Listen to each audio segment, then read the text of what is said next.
Okay, welcome back to Foundations of Christian Thought and Practice.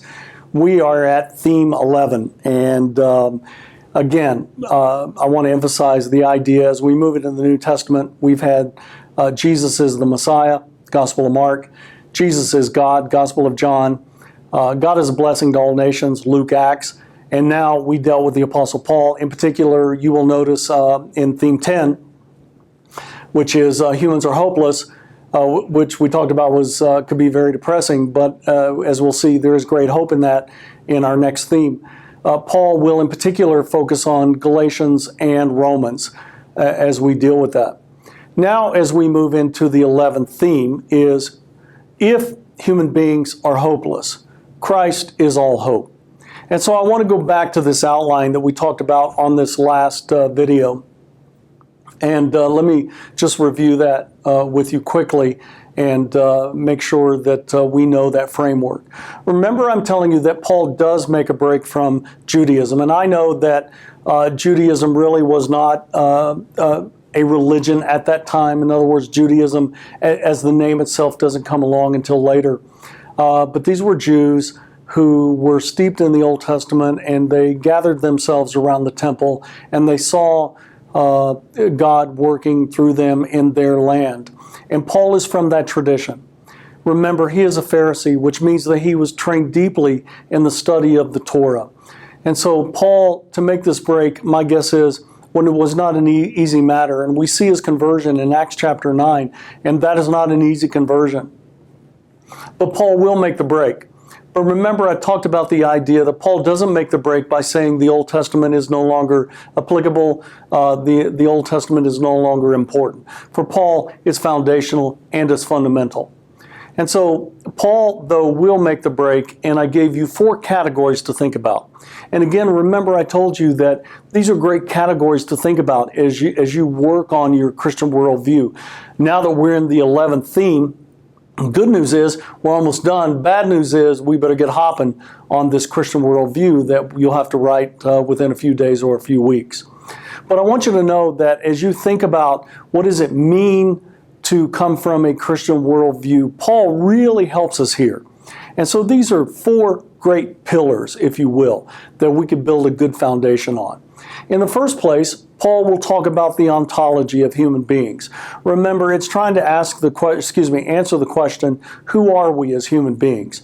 And Paul will argue that everybody who is a human being will be a child of Adam, the first Adam. And so everybody is made in the image of God. Everybody has great dignity because they are made in the imago Dei. And then Paul will also emphasize the idea, though, that there is only one second Adam. This in particular is found in the book of Romans. And so Christ is the second Adam. And I'll come back to that. That becomes very important because as we talk about the soteriology, as we talk about the solution to humans being born in sin, not only doing sin, but being sin, if human beings have that bad of a condition, it's even worse because they can't do anything about it. It's going to take someone who can do something about it. And that's why Paul will talk about the second Adam, Christ being the second Adam. He was not born as the first, as a child of the first Adam, and therefore he's the one who can, if you will, kind of step out of the cycle of sin and death and disobedience. And so for Paul, he goes back deeply into the book of Genesis to answer the question, who are we? We're created in the image of God, equally male and female. Number 2 will be the idea of anthropology. Anthropology is trying to answer the question, what's wrong with us as human beings? Why do human beings hurt and kill and maim? And for Paul, remember I said it's not that human beings do sin because they don't keep the law. It is that human beings do sin and don't keep the law because they are sinful. They have a sinful nature. And we see this in Romans chapter 3 and Romans chapter 6, and we see this in the book of Galatians. And so for Paul, humans are hopeless unless something else happens. And that opens the door to the third idea, which is soteriology. Soteriology is the study of salvation. It is the solution to the problem. And for Paul, this will be very simple. And that is the solution to humans who are hopeless, who can't do anything about their condition. The solution is faith in Christ. And it's not just faith in the teaching of Christ or the works of Christ. For Paul, it is the faith in the crucifixion and the resurrection of Christ. And so remember, it's not that Christ did great works and that made him great, and it wasn't that Christ just died and that made him great. For Paul, Christ died and he resurrected. He basically fulfilled the Old Testament. He took care of the sin problem, and now human beings no longer need to keep the law, any law. Human beings need to have faith in Christ. And it's kind of interesting here, and of course many people disagree with Paul. But Paul is again going to trace this back to the Old Testament. He's even going to trace this back to Abraham. And again, this comes back to the idea of faith. And so in both Galatians and Romans, Paul is going to argue that Abraham was justified 400, according to the biblical tradition, 400 years before the coming of Moses, 400 years before the law was given. And so this is going to be the crux of Paul's argument for faith, in that God all along, now for 2 millennia, this is 2,000 years ago, God all along, even though there was the law, there was faith. I want you to know a concept that becomes very important in the book of Galatians that I think helps us understand what's going on with Paul. Remember, Paul has a problem here. He's saying that God has been working through the law and through faith for 2,000 years. But now that Christ has come and fulfilled the law, we as human beings, to be justified, we no longer need to keep the law. Remember, this is where Peter really disagreed with Paul until Peter changed his mind. And what Paul is going to argue is the difference. The reason why people don't need to keep the law is because the law no longer serves its purpose. All right, now follow this. Paul is going to use the term in the book of Galatians of a pedagogue. A pedagogue. A pedagogue is a Greek word. It's actually a combination of two Greek words. A pedagogue was a teacher. Basically, a pedagogue was a slave, mostly within the Roman household, who took the children of the household to school. So this Greek slave, which was the favorite slave that the Roman household could have, at least for this purpose, the Greek slaves knew Greek. They were typically educated in the culture of the Greeks. And so a wealthy family would definitely want a Greek slave. And so a pedagogue was someone who would basically get the kids up in the morning, get them cleaned up, clothed, breakfast, and then the pedagogue would take the kids to school and then would come home and do the duties that the slave would have to do for the master. And then when school was over, the slave would go back to school and pick up the kids and bring them back home to help them with their education. But it's kind of interesting, and there's some scholars who talk about this. This is probably pure conjecture, but we have the idea that a good pedagogue would get the kids ready for school as they were walking to school. And then a good pedagogue picking up the kids and bringing them back, walking them back, would kind of go through the day and emphasize what was good and what mistakes were made, so forth and so on. So Paul is going to argue that the law was not a mistake. God working through the law for 1,400 years, according to the biblical tradition. God working through the law was not a mistake, nor was it bad. Now I want you to get this. Paul never says the law was bad or wrong. Paul argues that essentially the law had its purpose. The law was a pedagogue.